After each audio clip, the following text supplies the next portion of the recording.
What happens when the owner of a 9-location diner chain slips into a corner booth unnoticed, and hears something that changes everything? Yale O'Connor hadn't been inside one of his own diners in over a year. Not in disguise, anyway.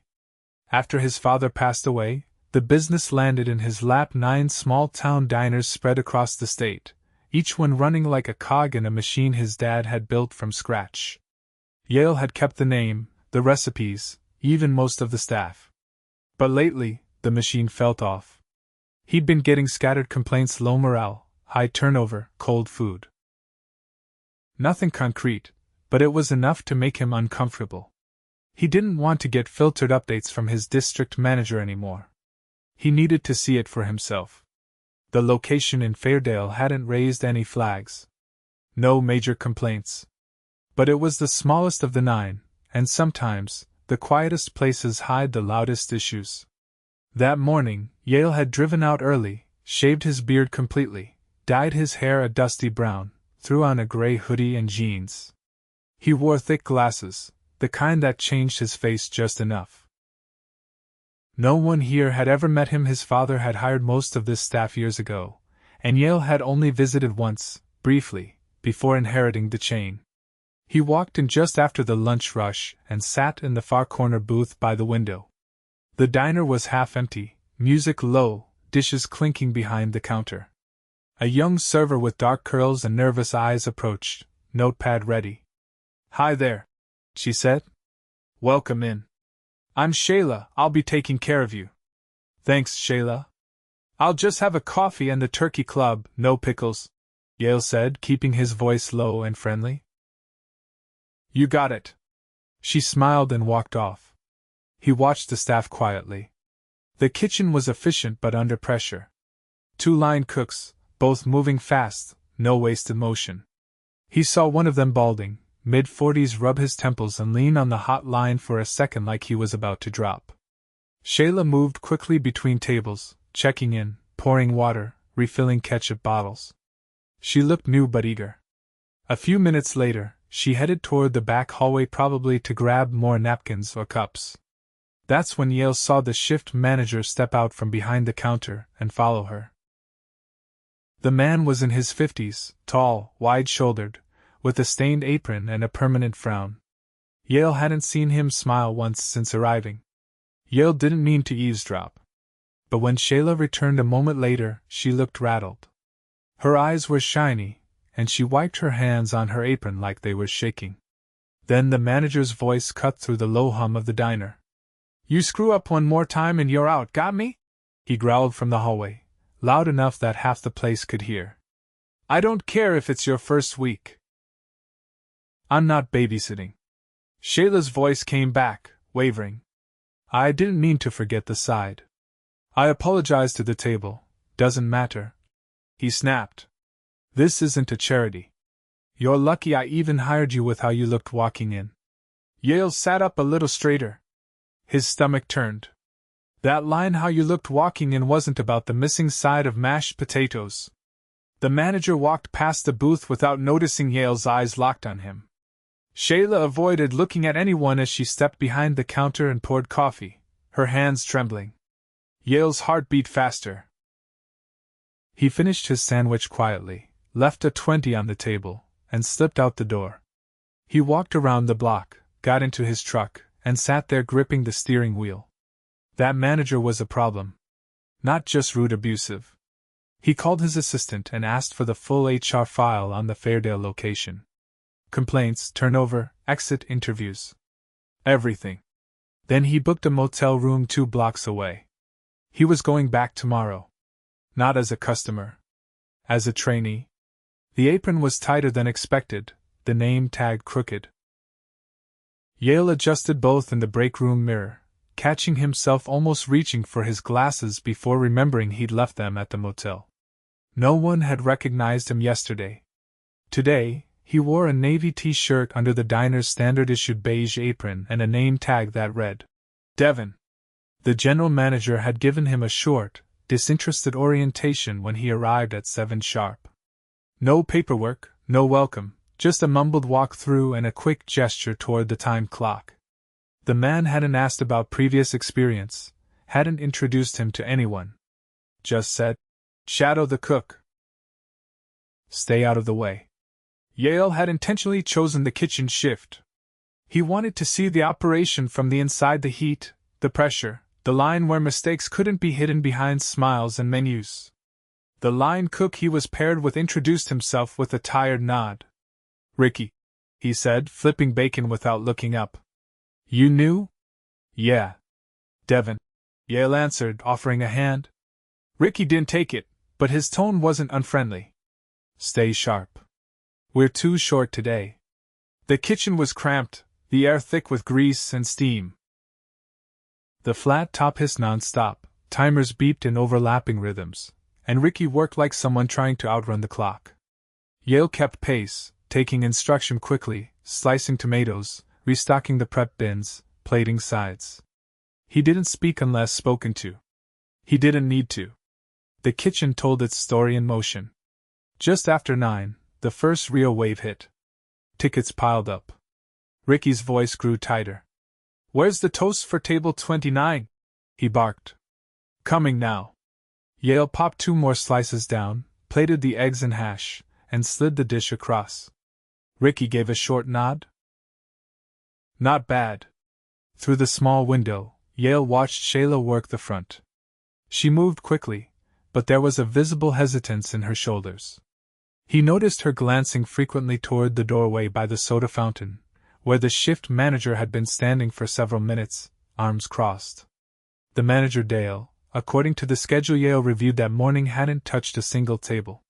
He wasn't checking orders or helping with the register. Just watching.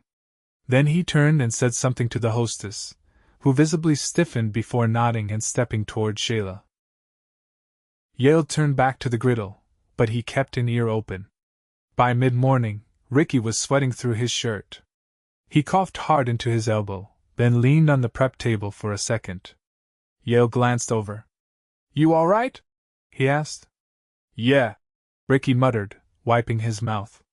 "Just haven't had a break in 2 days." Yale didn't respond. He couldn't.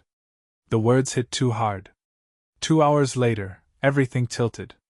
A woman in her 60s, wearing a blue fleece and pushing a walker, approached the counter. She was alone, and Yale watched her wait patiently while Shayla rang out a family of 4. Dale stepped in front of her, blocking her from the register. "You're gonna have to wait," he said flatly. She looked up, startled.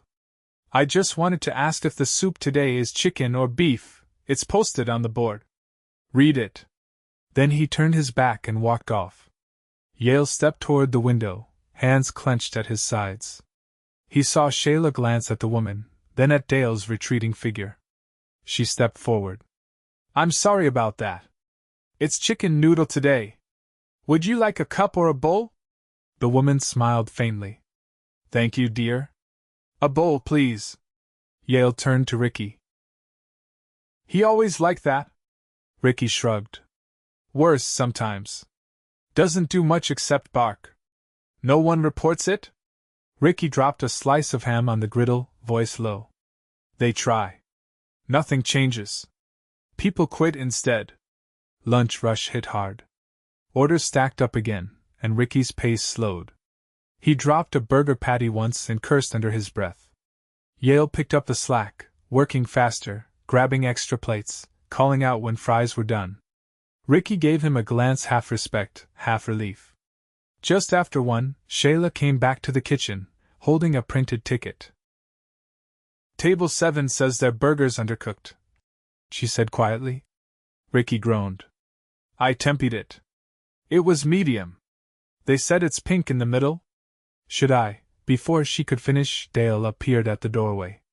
"You screw up another table, and you're clocking out early," he snapped, stepping toward her. "God, it's like you were trained by squirrels." Shayla's face flushed.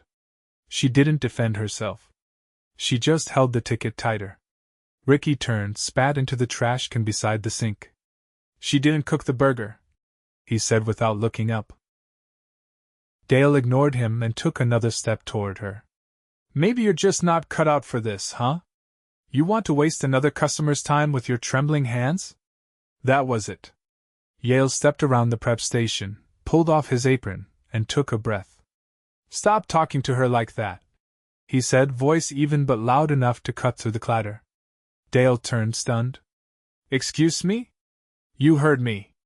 You've been standing around all day doing nothing except humiliate your staff. That ends now. Who the hell do you think you are? Yale reached into his back pocket and pulled out his wallet. He flipped it open, drew out a folded ID, and held it up. Yale O'Connor. Owner. The kitchen fell silent. Even the hiss of the griddle seemed to dim. Shayla took a step back, eyes wide. Ricky froze mid-motion, spatula hovering over the grill. Dale blinked. This some kind of joke? I wish it were, Yale said. But I've been watching you. You've been disrespectful, cruel, and completely useless as a leader. You embarrassed a guest, threatened a new hire, and haven't lifted a finger to help. You're done here. Clock out. Dale's face twisted. You can't just walk in here and I can. Yale interrupted. And I am. He turned to Shayla. Go take your break. You've earned it. She hesitated, then nodded slowly and stepped out of the kitchen. Yale looked back at Ricky. How many hours you got this week? 54. Ricky said quietly. That's changing. Starting today. Dale stood frozen, hands clenched at his sides. This is a mistake. No, Yale said, eyes steady. The mistake was leaving someone like you in charge. Dale yanked the apron off, tossed it on the counter, and stormed out without another word. The kitchen stood still for a long beat. Yale looked around. I'll finish the lunch shift. After that, we're going to have a meeting. Ricky nodded slowly. You're really him. I am. Then maybe there's hope after all. Yale gave a single nod and stepped toward the grill, rolling up his sleeves. The orders kept coming. But for the first time all day, the kitchen didn't feel heavy. It felt ready. Yale slid the last plate onto the window ledge and wiped his hands on a towel. Lunch rush had finally thinned, but the kitchen still buzzed with the kind of quiet tension that lingers after a storm. Ricky was crouched by the walk-in, counting inventory. The prep cook had returned from his smoke break and was restocking onions without a word. Shayla hadn't come back from her break yet. Yale glanced at the clock. She had 5 minutes left. He didn't blame her for taking every second. Yale stepped into a hallway behind the kitchen, pulled out his phone, and dialed corporate HR. I need you to initiate a formal termination, he said. Fairdale location. Shift manager.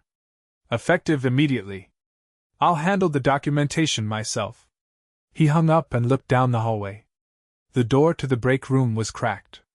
Shayla was inside, sitting on a milk crate, her apron folded in her lap. Her eyes were dry, but her expression was distant, like she was still bracing for something worse. He gave a soft knock on the frame. She looked up quickly. Oh. Sorry. Didn't know anyone, you're fine, he said. Just wanted to check in. She nodded once but didn't say anything. I know today wasn't what you expected, he said carefully.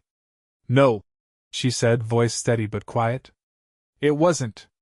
Yale stepped inside and leaned against the wall. Has it been like this since you started? I've only been here a week, she said. But. Yeah. Pretty much every day. You reported it? She looked at him, then looked away. To who? He ran everything. Even the GM barely came in. Everyone else just told me to keep my head down. I won't ask you to do that, Yale said. I'm not here to make this place look good. I'm here to make it work. She gave the faintest nod, but her posture stayed guarded. I don't expect you to trust me yet, he added. But I'll earn it. She stood up slowly. I should get back. We're still short on the floor. Yale didn't stop her. He just stepped aside and let her walk through the door and back onto the floor. By the time he returned to the kitchen, the line was reset, prep was caught up, and Ricky was leaning against the sink with a wet towel over his shoulder. Thought you might have bailed, Ricky said. Not my style. Ricky nodded once, then turned back to the fryer. I've worked in 8 kitchens. None of them felt like this one. You mean the stress? No, Ricky said. The silence. No one talks here unless they have to. That's not how it's supposed to be. Yale crossed his arms. Why'd you stay? Ricky checked the fries, then looked over. I got 2 kids. One of them has a condition. Insurance through here barely covers it, but it's better than nothing. I don't have the luxury of quitting every time a manager's a jerk. Yale didn't say anything. Besides, Ricky continued, I figured maybe if I stuck around long enough, I could protect the new ones. At least warn them. You shouldn't have to, Yale said quietly. Ricky just shrugged and turned back to the fryer. Orders picked up again around 3. Not a rush, but a steady stream. Shayla moved with more focus now. Not faster, just sharper, like she wasn't waiting for the next blow to fall. The hostess, a girl with pale blonde hair and a faded name tag that read, Lena, came to the counter between tables. She looked hesitant, but not nervous. Hey. Is it true? Yale didn't answer immediately. What have you heard? You're the owner. The real one. I am. She shifted her weight. Then you should know. There's more. Yale gestured toward the side hallway. Let's talk. She followed him back, past the dish pit. They stopped just outside dry storage. I'm listening, Yale said. Lena hesitated, then looked him in the eye. He used to tell Shayla she should wear makeup if she wanted better tips. Told me the same thing. Said if we didn't want to be background noise, we'd better look the part. Yale's jaw tensed. He'd tell customers we were new even when we weren't, just so if something went wrong, he could pin it on us. And anyone who pushed back? Suddenly got half shifts or none at all the next week. Did you ever report it? Once, she said. The GM said Dale had been here longer than anyone and that I should focus on my own performance. I got cut from the schedule for 4 days after that. Yale exhaled slowly. Thank you for telling me. She gave a nod and turned to head back to the front. Yale stayed in the hallway for a moment longer, then made another call. This time, to the district support team. He gave them 3 names and asked for immediate schedule reviews. No one would be cut for speaking up. Not anymore. Before dinner service, Yale called a full staff huddle in the dining room. Not just for show, he needed to reset the tone. Ricky stood near the counter, arms crossed. Shayla sat on a stool by the soda fountain.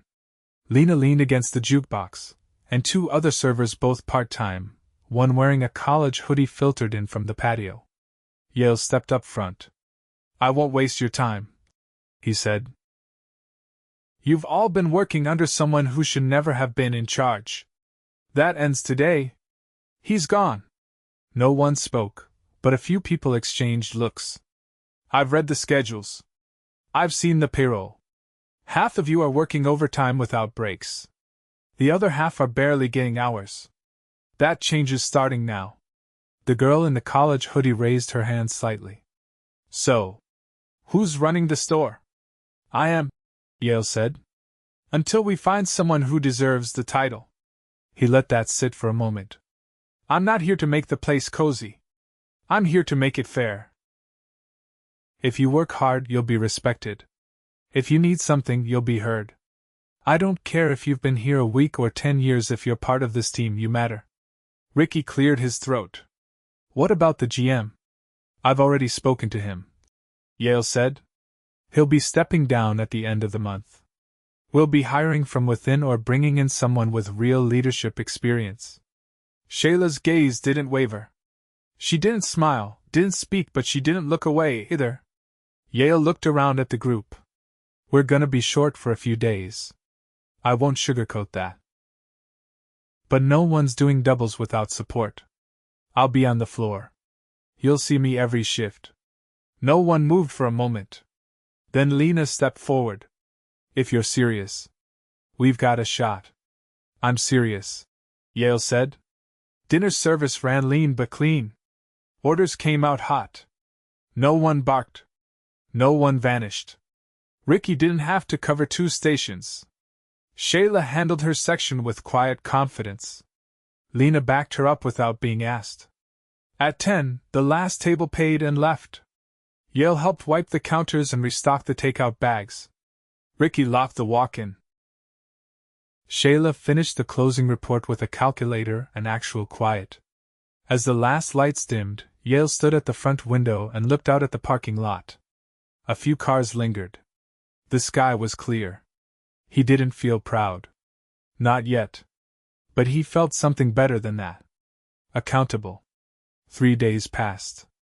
The Fairdale diner didn't transform overnight, but it began to breathe differently. Yale spent each shift on the floor or behind the line, rotating between stations, listening more than he spoke. He didn't announce plans or make sweeping promises. He asked questions. He took notes. And he watched how the crew responded when no one thought they were being evaluated. On Thursday morning, he arrived just after 6 and found Ricky already in the kitchen, organizing the cold line. You clocking early again? Yale asked, setting down his travel mug.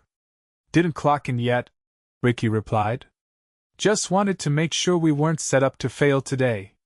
Yale nodded once. You're not. I brought in a floater from the Clinton location. He'll be on grill by lunch. That place runs tight, Ricky said. If they sent someone, they must be hurting over there. They're running a lighter menu for the weekend, Yale said. I cleared it with their lead.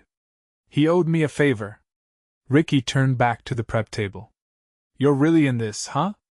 I don't leave fires half out, Yale said. By 8, the pace was steady. Shayla arrived 10 minutes early, checked the side stations without being asked, and ran through her table numbers in a notebook she kept in her apron. Lena came in a few minutes later and joined her without a word. There was no small talk, but there was rhythm. At 10, Yale called Shayla over quietly and handed her a folded envelope. What's this? She asked, eyeing it warily. Back pay. 3 shifts worth. You weren't scheduled properly, and I'm correcting it. She didn't move to take it. I don't want you thinking this is hush money, Yale added. You spoke up. That matters. This is just overdue. She reached for it slowly. Do other places get this kind of attention? Some do, Yale said. But not enough. That's on me. She tucked the envelope into her pocket without comment and headed back to her section. Just before the lunch wave, the GM walked in. He hadn't been scheduled. Yale had left him off intentionally. The man approached the counter, trying to carry authority he no longer had. You're not on today, Yale said without looking up from the invoice he was reviewing. You never responded to my message. I didn't need to. The GM shifted his weight. I've been with this company for over a decade. I deserve a conversation. You had one. The day I took this shift. You had every chance to intervene with Dale. You didn't. I didn't know how bad it was. You didn't ask, Yale said flatly. You had a revolving door of employees and never once dug into why. That's not oversight. That's neglect. The GM lowered his voice. You're going to lose people if you keep running it your way. Then they weren't meant to be here, Yale said, meeting his gaze. And don't mistake correction for chaos. We're building something honest.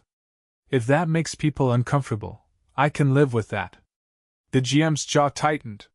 You'll regret this. No, Yale said, setting the invoice aside. But you might. The GM left without another word. The lunch rush hit hard. The floater from Clinton Marcus handled the grill without needing direction. Ricky managed the fry station with more space to breathe.